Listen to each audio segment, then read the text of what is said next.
Yeah, we went to see Cabrini yesterday. It's a good movie, very good movie. Family film, autobiographical movie about, I guess Angel Studio now is doing a lot of those. They're making autobiographical movies, and I'd never heard of her before, which is a shame given what she accomplished. And accomplished sick. She had some kind of lung condition. We weren't really sure. They said it was attributed to almost drowning when she was a girl, but then she said she had post-tuberculosis syndrome. So, but I'd encourage you to go see it. If for nothing else, the scenery, which it was shot in Italy, and a lot of Italian speaking for all our Italians in here. Fortunately, there's subtitles for us who are not. But I'll have to give it to them. The quality of acting today has gone miles and miles beyond what it used to be. When Christian movies used to be, the acting was so bad, you just went to it to support them, but you didn't walk away saying that was really good. But now, I would put that one up against anything as far as quality goes. It's not a preachy movie. It really does. It just focuses on her and her tenacity to go after something she believed God had called her to do. And her goal was to build an empire of hope. So I'm not going to tell you the rest of the story. You can go watch the movie and see it for yourself. But it's worth it to see. And there's some more good ones coming. So if you're like me and go to the movies about once a year, then you've got about the next 4 or 5 years covered. No, they're going to come more frequently. But Angel Studio is an interesting group. It's crowdfunded. So they're not getting money from Sony or anyone like that. They get money from monthly sponsorships. And so you can join their thing. I think you can either do 120 a year or 20 a month to be what they call a guild member. And that gives you access to everything that they have as far as upcoming movies, 2 free tickets, access to interviews and stuff like that other folks don't get. So if you're wanting to be part of something to keep quality movies coming out, it might be worth looking at. I haven't seen one yet they've done that I was disappointed with. And but that started yesterday, I guess. Was yesterday the first day? Wednesday. So I would not put it off if you want to see it, because these movies, they could pack the place out every time and they're still not going to keep them long. And so I would go. The one in Dothan's at the Pavilion. I don't know about the one in the Enterprise, if they're showing it or not, but the Enterprise one has reclining seats, so if you like to watch in comfort, you might want to go to Enterprise. Plus, you can order food and they'll bring it to you while you're reclined in your seat. So it's a very nice one over there. New too. Movie again. Huh? The name of the Cabrini. Cabrini. Showing 12:25. What's that? It's showing 12:25 today, 4 o'clock and 7:30. Mm-hmm. Yeah, it's worth it. It's a couple of hours long. You can buy the tickets online or buy them there, whichever. But it's definitely worth going to. All right, let's continue our journey through Ephesians today. We're looking at Ephesians chapter 3. Ephesians chapter 3.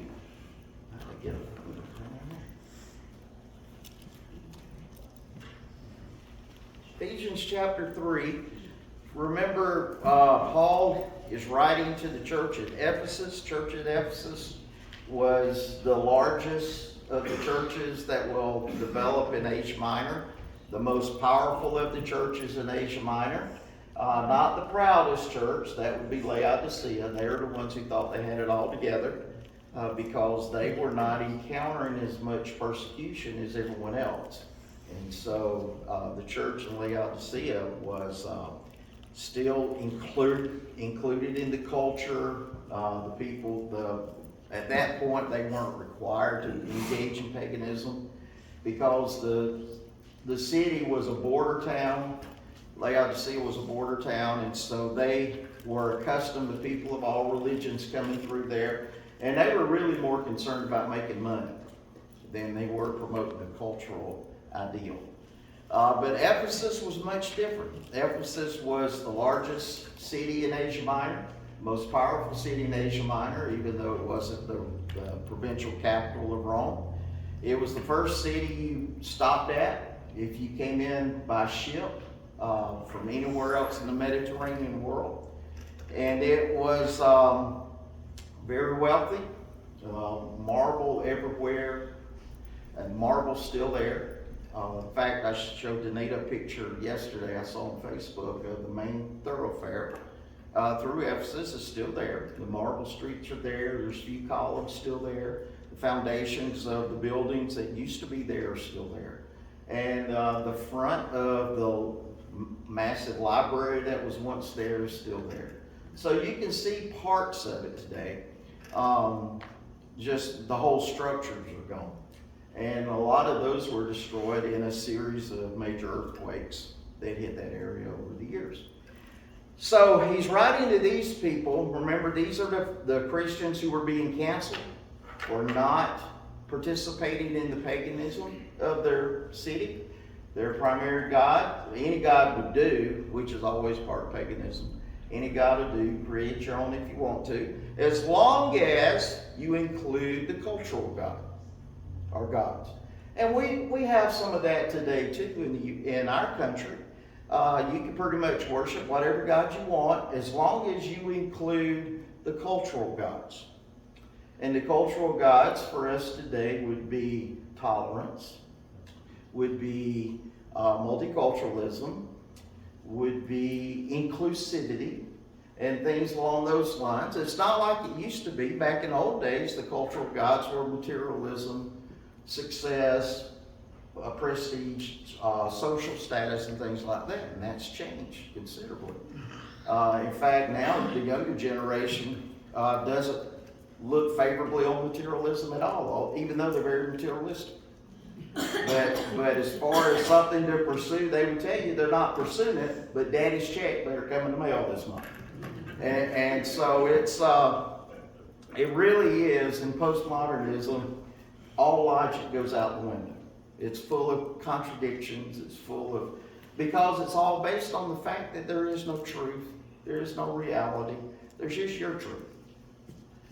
And in my truth, I can say I'm not a young person, but I can say as a young person, down with the government, down with this, we want socialism, it's not fair, we want socialism. And then when they get a little taste of it, they say, wait a minute, we want to go back to the way things were, I want my money, and so it's just riddled with contradictions. And I can only spite the younger generation to the extent they've chosen to go along with it. That they were taught that garbage, I have to put on us. Our generation taught them that garbage. And so they don't know any better. And that's our job, is to teach them better. And you may say, well, I'm getting on up there now. They won't listen to me. Don't count on it. You find somebody that's in a jam, they'll listen to most anybody. Because they're looking for some relief. And you may be the relief they're looking for. Now, if they come to you, that's not the time to critique everything they're doing. And some of the stuff that sometimes us older people like to do, you need to pull your pants up and get all them piercings out and get all these tattoos removed. Now, it has nothing to do with what they're coming to you about. They're coming to you about how to live. So we got to be ready. And Paul is working with a group of people now, a group of believers, who he's already reminded, you used to be like your neighbors. You used to worship these dumb idols too. So don't get, so high and mighty that you look down on them. That's who you were. But you're not them anymore. Now you're a new creation. Now you're in Christ. And so he keeps reminding them of these things because they're being tempted to abandon the truth. They're being tempted to compromise sound doctrine. Compromise is always an enemy of truth. Always. And so for these people, remember, they were getting pressure from both sides. Outside was, you're either going to conform or else. Inside was the Nicolaitans who were saying, oh, forget all that stuff Paul taught you. You just got to go along to get along. So what you need to do is keep a place in your life for God and godly stuff. But for the most part, your life needs to conform.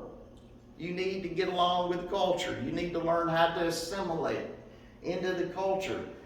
God knows you don't mean it, but go along and worship Artemis with him. Go along and give your offering to the imperial cult. Go along and participate in the pagan immorality that goes on in every festival they held in that city. You couldn't even go to the union meeting without getting into some kind of immorality. Go along with it. God knows you have a purity of heart because you've reserved a little place in your life for him. It's sort of like a closet. And so that was what we commonly call Gnosticism. Gnosticism is still with us today. Gnosticism, you still hear people sometimes talking about it in the sense of, well, I have the part of me that is devoted to Christ and goes to church on Sunday and does all the religious stuff and is nice to people and everything God would want me to do. But then I got the other part of life that I have to live a different way. That's Gnosticism. Because in God's eyes, in the eyes of the Bible, it's all one. There is no division between sacred and secular. Now, in the Old Testament, there was. There was a difference. There was a division between sacred and secular.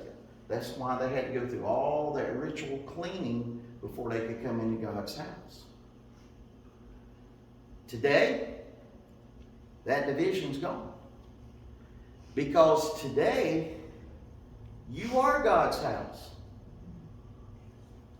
So if our house is getting dirty and contaminated, it's God's house that's getting dirty and contaminated. And so there is no such thing in God's eyes as dualism, which is the religious part of life and the secular part of life, or the normal part of life. That's not biblical at all. All right, so in chapter 3, he's already hit on some big things in the first 2 chapters. So chapter 3 is kind of like he takes a breather. And he just kind of backs off the accelerator a little bit and just kind of reminds him of some things he's already written. Verse 1, for this reason, I, Paul, the prisoner of Christ Jesus, for the sake of you Gentiles. Now in my translation, there's a dash. All right, for Paul, when you see a dash, that means he's going to run a rabbit trail. Okay, so he started out to make a statement to them, and he says, oh, wait a minute. Surely you have heard about the administration of God's grace that was given to me for you. Now, the word for administration means stewardship. So Paul was saying, I've been given the responsibility to invest the gospel, to labor among you, and do business on God's behalf. That's what stewardship is to labor, is to invest what God has given to you on behalf of God in hopes of receiving an increase. Do you remember the parable of the three stewards, who were each given something to invest? And the master went away, and two of them invested, one of them didn't. The two that invested received increase. They didn't receive the same increase, but they didn't receive the same thing to invest up front either, according to Matthew's version of it. It says in Matthew, he gave to each according to their ability. And so, in other words, God's not going to assign us a stewardship responsibility that's beyond what we can handle. All right? So that should give us a great sigh of relief to know that God's never, if we're not equipped and we know we can't handle, I don't know, preaching at a great crusade with 10,000 people listening, guess what? God's not going to ask you to do it. Anything God asks of you, you can do. Now you may be like Elijah. Remember, Elijah was scared to death. He was an insecure rascal. Didn't believe he could amount to anything. And when the angel first appears to him, the angel says, "Get up, mighty man of valor." Great warrior, mighty warrior, the NIV says. And there he is looking around. Gideon looks around and says, "Who are you talking to? You're not talking to me. I'm not a mighty man of valor." He said, "Get up, Gideon. You are a mighty man of valor." "No, you got the wrong guy. I'm the least of the least of the least." Well, you may be least of the least of the least, but that's not who you are. There's a warrior inside. And so because there was a warrior inside of Gideon, God called on that warrior and gave him a divine assignment. And see, the point there is we've all been given something. We've all been given something from God to invest. With that also comes the way of investing. So your way of investing may not ever be standing in front of a group. Your way of investing may be doing acts of service for people. Your way of investing may be showing mercy to people. Your way of investing, that's where spiritual gifts come into play. However God's gifted you is going to give you a strong indication of how He wants you to invest what He's given to you. Does that make sense? So you don't have to copy someone else, is what I'm saying. Find out what God's given to you. Find out how God's gifted you. And that's how you're to invest what God has entrusted to you. So my thing is God gave me the gift of teaching. So my way of investing in the lives of others is through teaching. Yours will be something else. Yours may be like Ron, who works in investing and helping people financially manage their money. I'm going to tell you, that's a holy thing. If you don't believe it, get to the end of your life with nothing. And so he's investing in the lives of people through his office by helping them get their affairs in order. Getting their money in order. Getting their finances in a good place. That's kingdom work. That's as much kingdom work as what I'm doing up here today. So you find out what God's called you to do. Now remember our motto around here. There's no such thing as retirement with God. I know that sounds offensive, but this idea of just sitting at home watching Price is Right every day and God's kind of done with you, that's not Bible. That's culture. You see, God's definition of retirement is death. That's when you retire. And you don't really retire then because you go from this life to the next where you're going to go to work there too. So don't think you're going to go to heaven and just float around on the cloud all day. That's not in the Bible either. That was in some artist's imagination. And you're not going to be a little fat cherub wearing a little cloth around your waist playing a harp. That's in somebody else's imagination. And it's a bad imagination right there. So God's got some way for us to administer His grace. The question is, are we doing it? Are we administering what God has given to us to administer? All right, let's find my verse here and then we'll move on. Okay. All right, verse 3. That is, the mystery made known to me by revelation, as I've already written briefly in reading this, then you will be able to understand my insight into the mystery of Christ. Now, what is the mystery of Christ? Because he's going to use that phrase more than once. The mystery of Christ is in the fact that He came. Because we have to keep in mind the big picture, the big narrative. And the big narrative is that from the beginning, God had already decided on this thing called the plan of redemption that was going to focus on Christ Jesus coming to earth to provide redemption for humanity. Because through Christ then, God's plan of redemption would be carried out in the earth. And so you may say, well, does that mean that God made Adam sin? No. But God knew investing His image in Adam, and if given the opportunity, that temptation would get the best of it. Because Adam could not handle forever the image of God within him. Because of that one little thing that gets us all in trouble, curiosity. So we have Adam who sins, and God knew ahead of time he would sin. It's just like when I was a school teacher, and I had to go leave the room for a minute, and I would say, no talking. Absolutely no talking. And I would walk out the door, and I could stand in the hallway, and I wouldn't have made it to the other hallway before I'd hear them talking. Because I knew what was going to happen if they were given the opportunity. And so we know God knew ahead of time that Adam was going to sin. He didn't make him sin, but He knew ahead of time he would.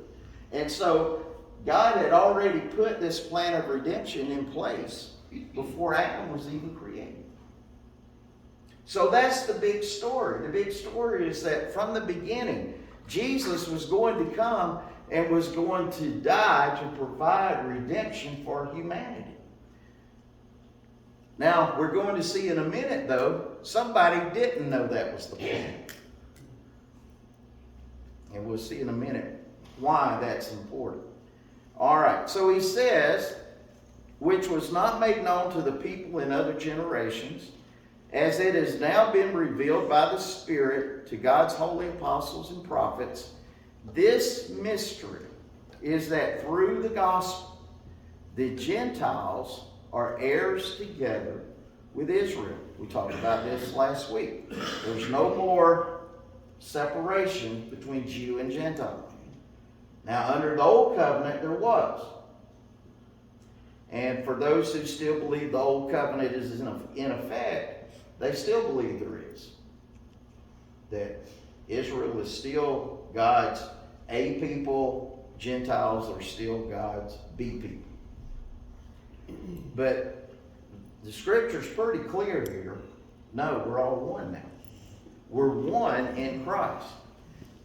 Members together of one body and sharers together in the promise of Christ Jesus. So Paul is saying that the gospel was God's mystery that earlier generations did not see. But but this generation had the privilege of not only seeing it, but experiencing it. So remember that's what he's saying. Ephesians, remember, you're tasting something that the people in the Old Testament foresaw but never tasted. You know, there were a lot of prophets in the Old Testament that prophesied the coming of the Messiah. Isaiah was a big one. He never saw it fulfilled. They could only see it happen. You know, it'd be like going to a 5-star restaurant and they let you stand there and watch them prepare the meal. And you smell it cooking. You see them slicing up that filet mignon and it's just peeling it up. I mean, just laying over just so nice, so tender. You see them putting all that nice gravy on it and all this other sides that they're preparing, and you're just salivating. You say, boy, I can't wait. Boy, I can't wait to have a mouthful of that. Whoo, it's looking so good. And they've got fancy desserts they've prepared, and they're setting them out on the counter. And say, when do we start eating? I'm ready. And they say, no, you don't get to eat. You just get to see it. You got to go. That's what happened to them. They saw Jesus. They saw the coming Messiah. They said, man, it's going to be so great when he gets here. Ooh, it's going to be great. Everything's going to change. And they could just smell it. They could see it. They just couldn't wait to taste it. But they never got to. But Paul said, rejoice, guys. You do. And I can say to us today, you know, sometimes the gospel has been so, well, what is called the gospel has been so oversaturated in our culture. It gets to where hearing the gospel is like going to McDonald's. It's kind of, you have one cheeseburger, you've had them all. But we lose the fact that this 5-course, 5-star, Michelin star meal, it's ours.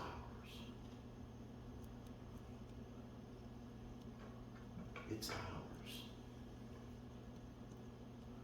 All the people of the Old Testament could only dream about it. They could only see it being prepared, but never got to taste it. We get to eat it. It's yours.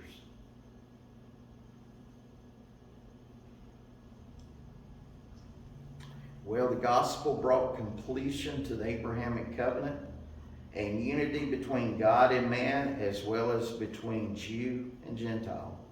This unity occurred in the spiritual and natural realms. That is, from God's perspective, the designation of who is part of his family is based on faith in Jesus Christ alone and not ethnicity. So the gospel provides the solution for human longing for acceptance and unity. Now, even psychology back in the old days, not so much anymore, but back in the old days, early days, even psychology recognized that people were born into this world feeling like something's wrong with me. That was called the sin nature. They came into this world feeling like Alfred Adler was one who really promoted this. He said everyone's born with a basic sense of insecurity.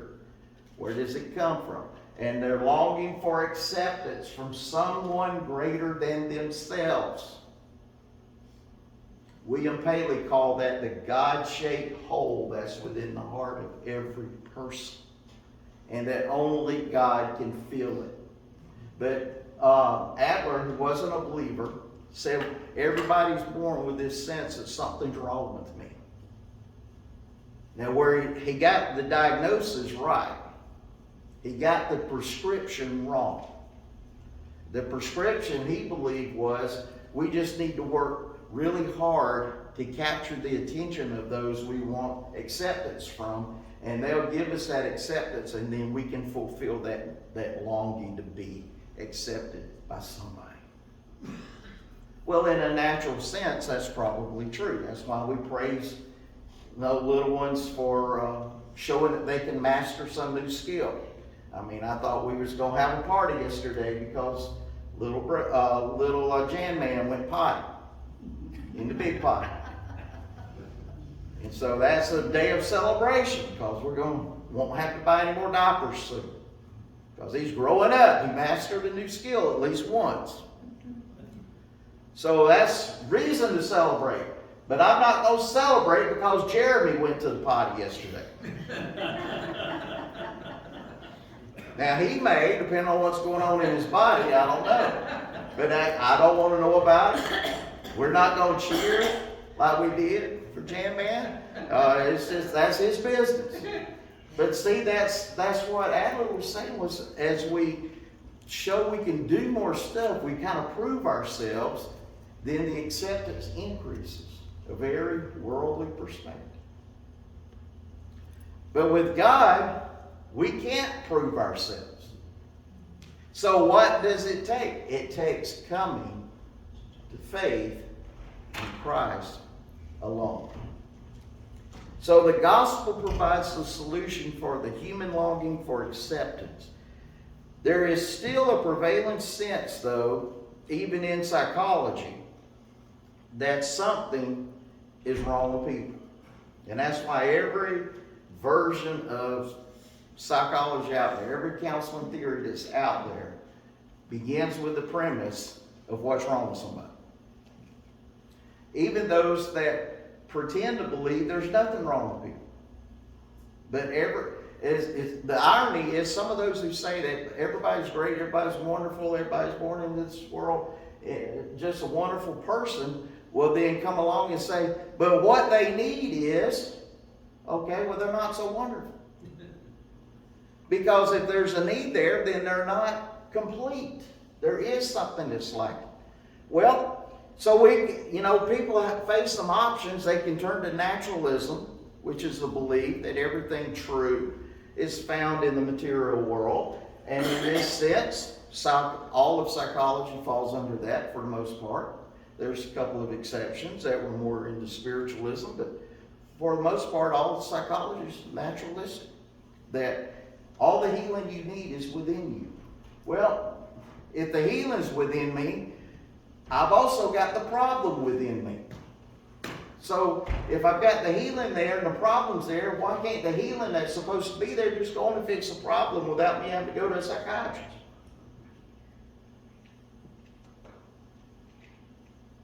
It's not. And so the harder people try to use a naturalistic means to meet these needs of feeling accepted and loved, it fails. You'll never build your self-esteem enough to take care of this problem. Because self-esteem is not real in the first place. And that's why people who focus on building self-esteem always go away disappointed. There's no such thing.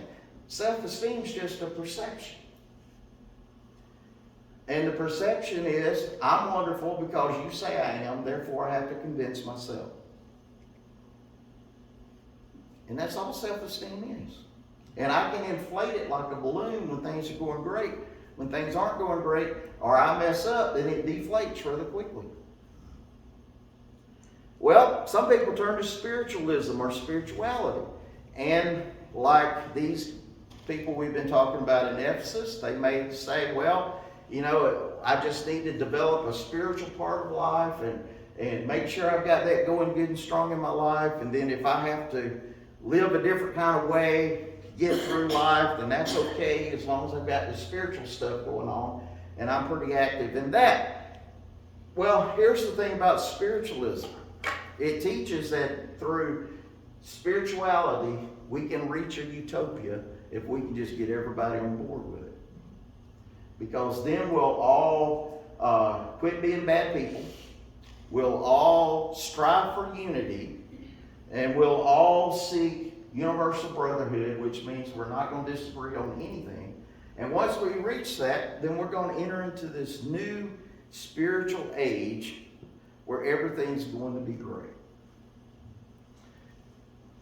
And basically what they're saying is, we can have what God promises we will have when the kingdom of God is established on the earth and Jesus reigns and wickedness has been destroyed. We're going to have utopia. But you're not going to have it any other way. Because they want a utopia that is all that, but sin is still present and Jesus is absent. And you're never going to have it. So we're facing that dilemma then of, as Paul would say with these guys, you're going to have to keep your focus on the truth and not allow yourself to get distracted by these other things that are coming along and trying to pull you off to the side. So verse 7, he said, I became a servant of this gospel by the gift of God's grace given me through the working of his power.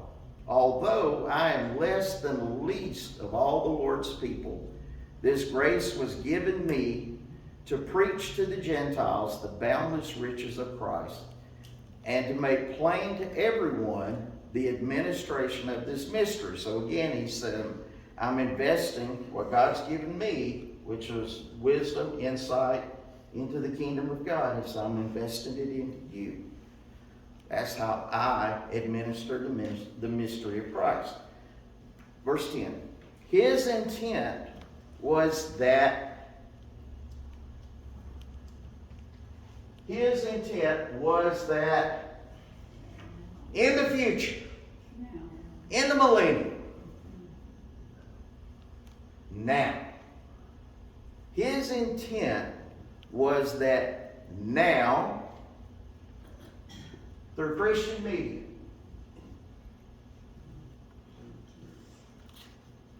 through being silly at church, through kicking the Bible across the stage like a football. No. His intent was that now, through the church, the manifold wisdom of God should be made known. Now notice to whom? To the rulers and authorities in the heavenly realms, according to his eternal purpose that he accomplished in Christ. So, Paul is referring here back to chapter 1, verses 7 through 14, where he says that Jesus came to reveal the mystery of God to those who were chosen and predestined to be part of the purpose of his will in reclaiming creation through Jesus Christ. So he's referring back to what he said in that first chapter, that God has revealed the mystery of what he's doing to those who have been chosen and predestined to be part of his purpose. What is his purpose? Reclaiming creation. Bringing creation back under submission to his government. Which is, as he points out there, which is them and us being part of his eternal purpose. Every generation should advance the kingdom in their generation. So when we're not here anymore, when we passed over to heaven and we're working up there doing something different, this world, Dothan, Alabama, which is where we are, should be a little closer to resembling the kingdom of God than when we got here. Now see, that's a whole different worldview from what a lot of people have of, well, you know, I got saved and I'm just kind of sitting here waiting on heaven. Get out of here. So I kind of, to pay my dues for that, I've got to be religious and go to church. So I'll go so many Sundays a year. I'm supposed to read my Bible. I try to get around to that when I think about it. But I got a list of things I'm supposed to do to keep my membership good to go to heaven. And you end up in a frame of mind like someone recently told me when someone else asked them about how they were living, and because they profess to be Christians but don't act like it, and they said, well, I don't care, I'm going to heaven, so why do I care about how I live? Well, see, that's that kind of thinking. Well, I got saved now, said the prayer, I got baptized, went to church a few times, so I'm good. And so now I'm just kind of sitting here waiting for my number to come up, and I get to go to heaven and I don't know, play harps and do something. That's not in the Bible. That's American culture. You see, in the Bible, what it teaches is when we are born again, we move into the family of God so that we can be co-laborers with Christ in advancing the kingdom of God. And that's where all that stuff about divine assignments, invest in what God's given to you, comes from. If all we are supposed to do is sit here and try to keep our personal holiness together while we wait on the rapture or to die, you don't have to invest nothing. Just focus on your personal spirituality and trying to hold it all together till you get out of here. But see, what will happen is, one day we all will get out of here. And if we spend our life like that, just sitting around, I'm just working on my personal holiness, trying to keep it all together, I can promise you that meeting you're expecting with God to go so well, it's not going to go so well. You're going to have a Laodicean moment. When we said, but I did good. I was the one everybody should follow. I didn't drink, smoke, and chew, or run with folks that do.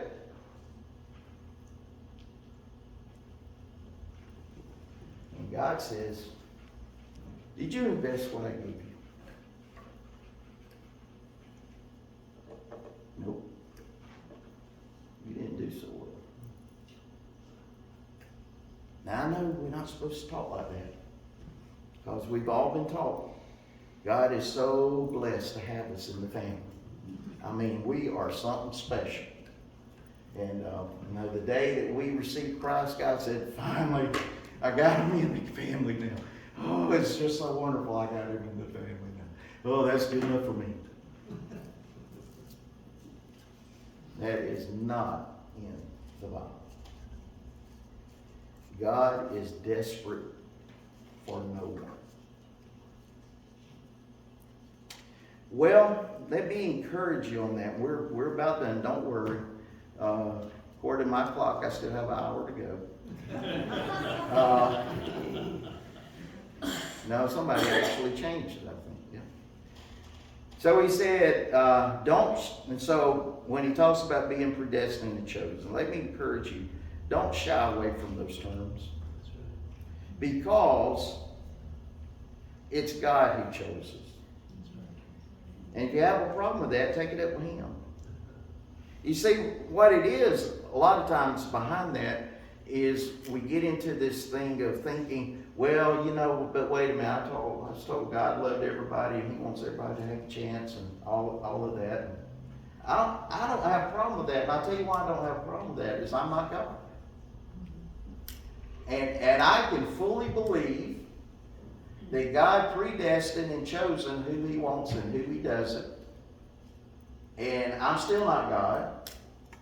And when I approach somebody, I don't know if they're chosen or not. So I have to witness to all of them. So what's the deal there? The deal is those words predestined and chosen are covenant words. That's covenant terminology. In the Bible, when somebody entered into a covenant with someone, it was because they were chosen. It wasn't a random thing where they just went out on the street and say, hey, somebody get in a covenant with me. But they were chosen for that. And once they were chosen, they were predestined. If they were in covenant, they were predestined to act a certain way.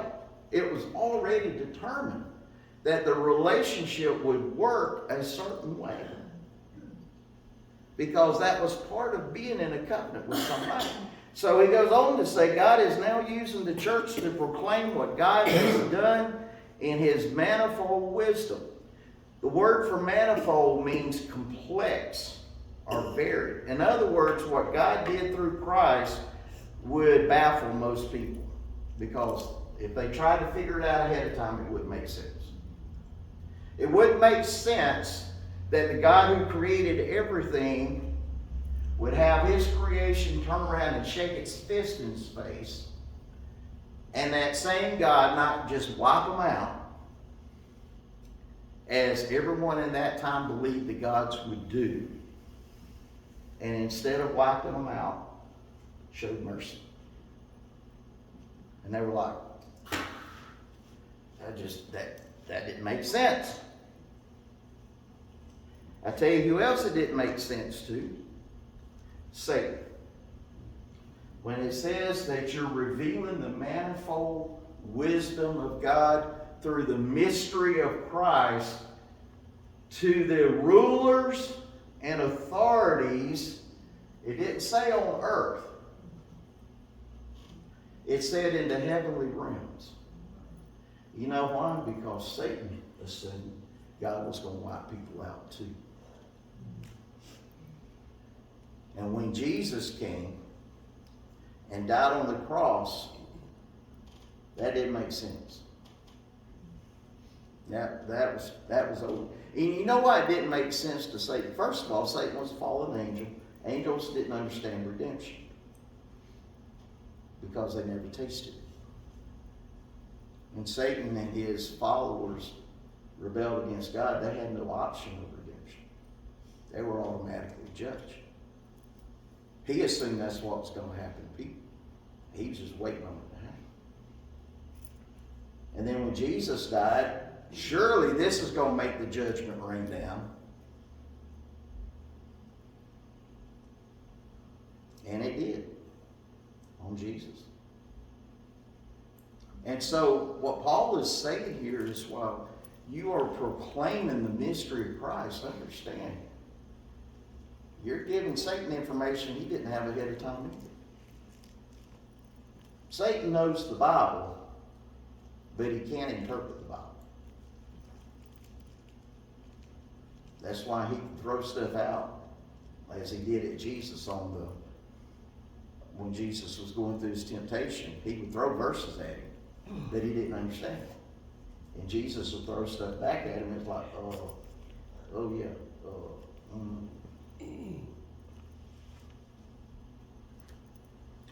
Well, y'all getting excited. Where's my button? I didn't bring my button. I should have brought my button. I need to. I ought to hang it off of here, shouldn't I?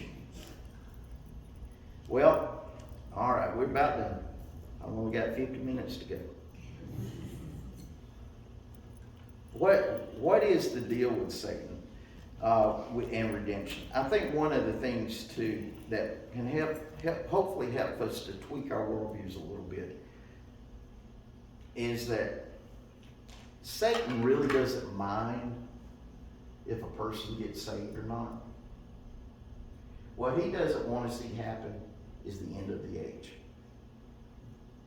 The longer he can keep the church beat up, beat down, ineffective, powerless, full of sin and hypocrisy, as long as he can keep that, he can postpone what he knows is coming.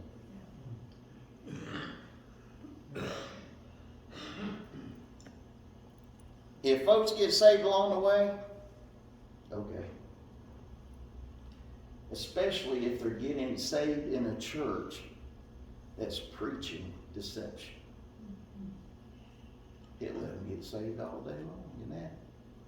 Because more folks will keep coming. Boy, this is fun. This is exciting. We're going to get it. Yeah, man, folks every week's getting saved. Yeah, y'all come on. Y'all going to get something else too.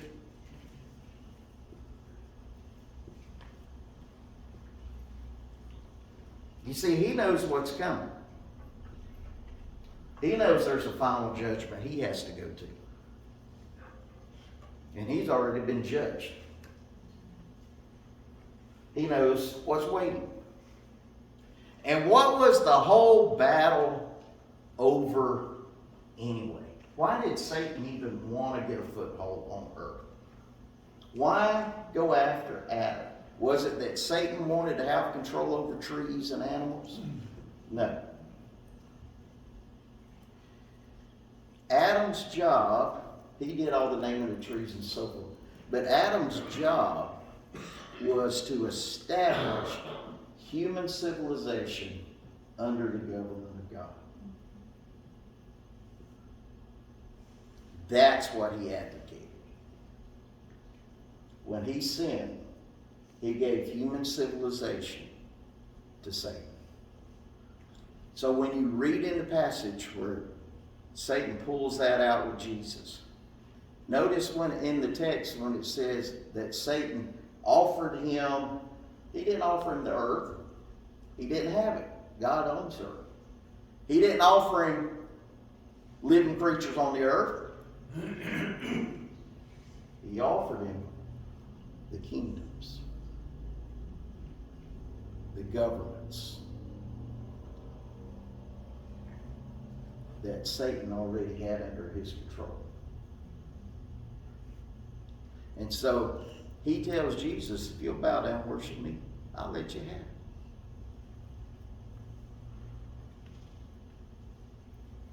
What would that mean for Jesus if he had done it? He'd be under Satan and no cross.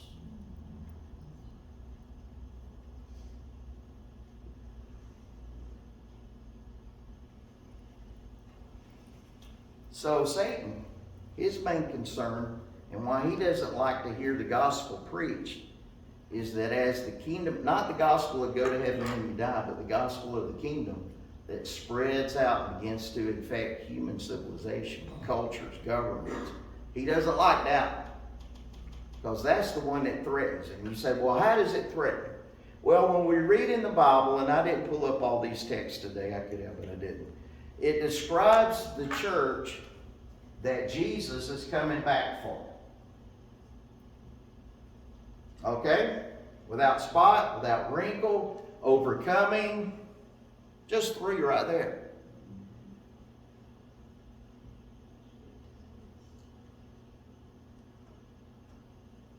Is that us?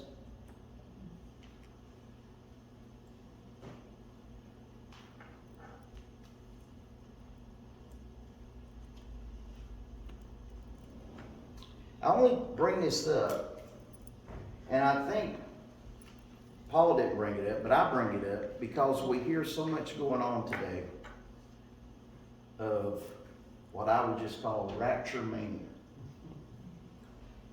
And it's not new. I'm not saying it's new. Every time our country gets in a mess, like COVID, this breaks out.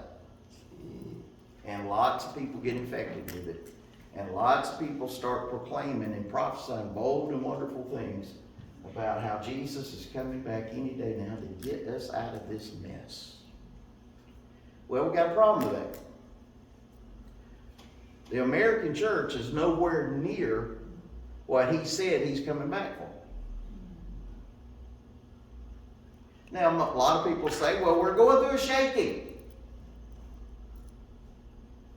Yeah. Now, the purpose of a shaking is to do what? To bring about repentance, purification, all that kind of stuff. Is that happening? Not on individual level, church level. So the mild shaking strategy isn't working. And yet we're hearing from different circles, oh, this is it, this is it. This is the year. I've heard this is the year since 2020.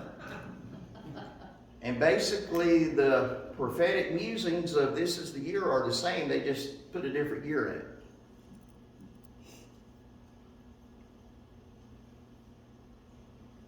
Now I'm not saying there's all these are false prophets or anything like that. I'm just saying that sometimes what we wish would happen can take on God's voice.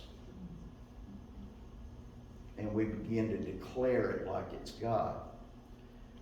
When really, and you know, and sometimes, you know, one of the things I've noticed over the years with any kind of message from the Lord, be that a word of knowledge or whatever, is that many times they give glowing promises, but they leave one big word out. If. If. And so, could this be the year we have the great outpourings and everything else? Boy, I wish, I hope. But we cannot overlook the if. Because without the if, what is said is, it's going to happen regardless of what you do.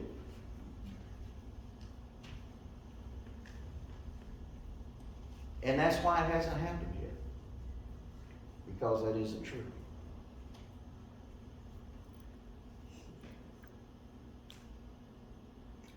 So is the shaking over? Nope. We know the International House, I always call them House of Pancakes, I just can't get it. House of Prayer has had some more stuff come out this week. I'm not knocking them, but that's just an example of the shaking.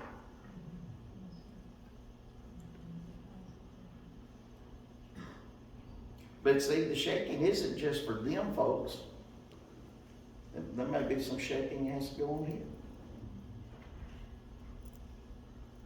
I didn't say that yet. They're shaking, it goes on in us. Didn't it? You know?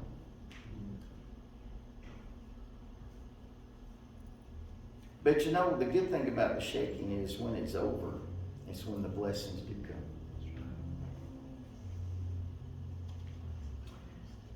Well, more on that in a second. Verse 12. In him and through faith in him, we may approach God with freedom and confidence. I ask you, therefore, not to be discouraged because of my sufferings for you, which are for your glory. Now, that last little sentence there, he says, don't be discouraged about my situation. His situation right then was he was under house arrest. Instead, I want you to tweak your worldview a little bit, tweak your perspective. Instead, it's because of where I am right now that I have the opportunity to write to you. That's a whole different perspective on going through a difficult time.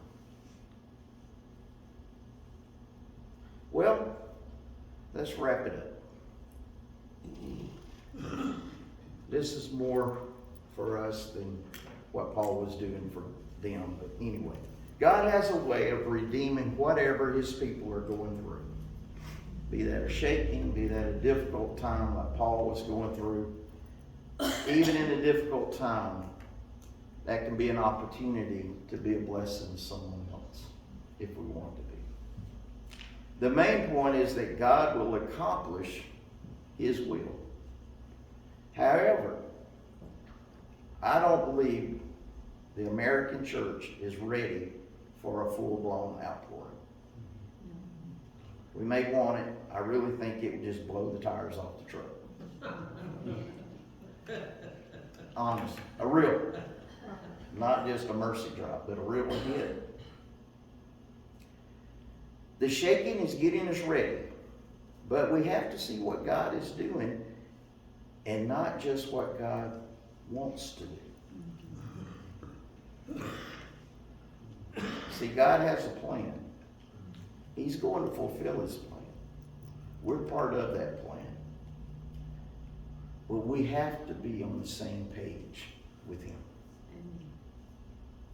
And right now, his page is not to get out of here.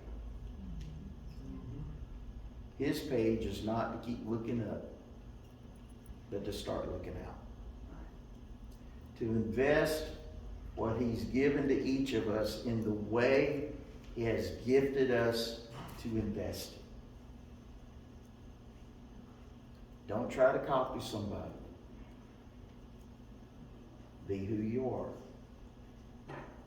And God has given you a way to do that. So invest. And for those who like points, I give you 3 and I'm done. Number 1, and I still have 30 minutes to go. Number 1, be careful who you listen to. Because forces of deception are at work in the American church. Some forces represent the Nicolaitans and the Gnostics and are encouraging Christians to compromise, keep a little spiritual part of life like a little closet where you tuck away that spiritual stuff, but for the rest of life just fall in line with the culture, go along with what the culture says. So be careful who you listen to. The other side, I call that the avoid deception side. The other side, I would say, avoid disillusionment. How many times can we be told this is the year and it might be the year? Hope deferred makes the heart sick. So we got to be careful who we listen to. And I'm not saying anybody's a false prophet or anything like that, but I am saying there are some false prophecies that are going out that are just matching what people want to be true, but aren't on God's page. Number 2, be busy investing the kingdom the way God gave you. Be busy investing the kingdom the way God gave you. Don't try to copy someone. Don't feel that your way isn't important if you're not very visible in whatever it is God's called you to do. Paul deals with that when he talks about the body and the little finger. It's important too. And not everyone's going to be visible. I remember the story, and I still got 25 minutes. I remember the story of a guy who graduated with Tony Campolo with an English doctorate. And it might have been sociology, I don't know. Anyway, I think it was English, literature. And they were both going to be professors. Well, Tony became a professor, and he became a professor, and then after a couple of semesters, he quit. And so Tony said, lost track of him for a while, didn't know what had happened to him. And didn't know what had happened to him. And so he saw his mother, and he said, well, where's so-and-so? I haven't seen her. She said, oh, my goodness. Oh, let me tell you. Let me tell you the story. And she told him the story that when her son, who was the professor, quit teaching, he became a mailman. And so he had a route in their city where he lived, and he delivered mail every day. But he had a problem. He was a believer, and he had a problem, and that was at every house he would stop and visit. And so he would deliver the mail, knock on the door, mail's here, okay, how you doing today? Well, my feelings, oh my goodness, let me come in, you tell me about it. And he was praying for folks, ministering to folks, he was drinking tea, coffee every day, and his mail was always late because he was visiting everybody's house, ministering to them as he delivered the mail. And so his mother said, Tony, you just got to go talk to him. He has lost his mind. So Tony got up with him and he said, man, what in the world are you doing? You invested all that time in becoming a professor. You're a mailman? He said, Tony, I think you're right. I think I made a mistake. He said, well, it's about time. Why do you think you made a mistake? He said, I'll tell you why. He said, when I took this job, they told me it would take about 4 hours to deliver my mail. And it takes me a good 8 to 10. What are you talking about? He said, well, every house I stop at, they want to visit. He said, so I'll go in and sit down with them, we'll drink a cup of coffee and visit, and I'll pray with them about stuff and everything else. And he said, they're on me at the post office about being so late. He said, I just don't know what to do. And he said, well, that is pretty bad. You might need to change that. I said, I don't think I can. And be true to the Lord. And so he said, was that it? He said, no, I got another problem. what's your other problem? He said, I can't sleep at night. He said, you can't sleep at night? He said, no, after you drink 12 cups of coffee every day. He said, I'm just hyped up all night long. And I just can't hardly sleep anymore. And when it was over, Tony said, I think you need to keep being a mailman. But he said, I'll tell you what, he's the only mailman I know that everybody on his route gave him a massive neighborhood-wide birthday party and told him thank you. That's investing what you have. So who needs what you have? Don't die with that seed buried. Invest it. Somebody needs it. And number 3, and this is it. I got 15 minutes to go. Get on the same page with God and what He's doing. Get on the same page with God and what He's doing. And that might mean that there's some folks we have to stop listening to. Or it might mean there's some folks we need to start listening to. You have to wade through it. Might be some things we need to stop reading, other things we need to start reading. You know, I'll just be honest. Around our house, if you say, did you see such and such on the news? I can assure you the answer is no. I know the only time we ever watch the news at our house is when the house is about to blow away. Bad weather's it. I mean, if the weather isn't bad, we don't watch it. You know why? It's just bad news. We just decided we don't need it. We don't get the Dothan Eagle, or as my dad used to say, the Dothan Buzzard. Because it's just full of bad news.